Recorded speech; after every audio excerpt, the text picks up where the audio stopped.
Patong-patong na perwisyo naman sa mga motorista sa Valenzuela ang mabilis na pagtaas ng baha at malubak pang mga daan.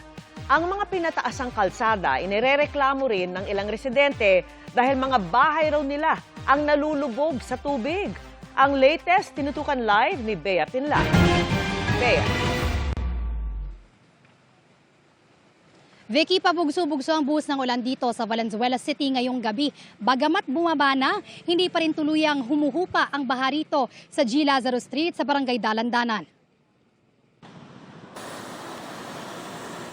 Nagngangalit ang lakas ng ulan sa ilang bahagi ng Metro Manila kaninang umaga. Sa Valenzuela City, mabilis tumaas ang baha sa MacArthur Highway sa bahagi ng Barangay Dalandanan. Patong-patong na kalbaryo ang sinuong ng mga motorista.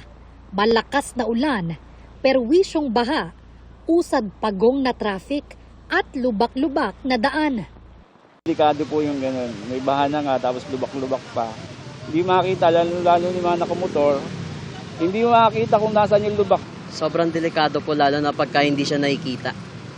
Kasi may chance po na ma-semplang yung mga rider. May ilang motoristang umatras na lang.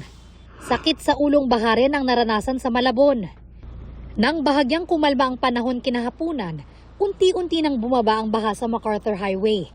Pero nagmistulang lawa pa rin sa ilang bahagi ng Valenzuela, kabilang na ang G. Lazaro Street sa Barangay Dalandanan.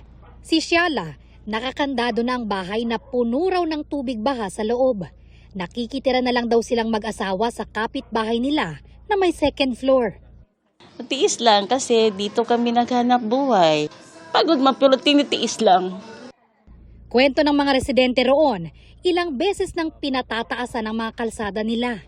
Pero habang pataas ng pataas daw ang kalsada, palubog naman daw ng palubog sa baha ang mga bahay nila.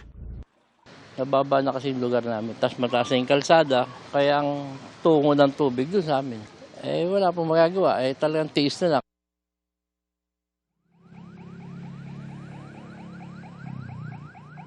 Vicky, sinusubukan pa natin makuha ang panig ng Valenzuela City LGU hinggil sa mga reklamo ng mga motorista at mga residente. Pero nauna na nilang sinabi na 100% functional naman lahat ng pumping station sa lungsod na makatutulong para maibsan ang pagbaha.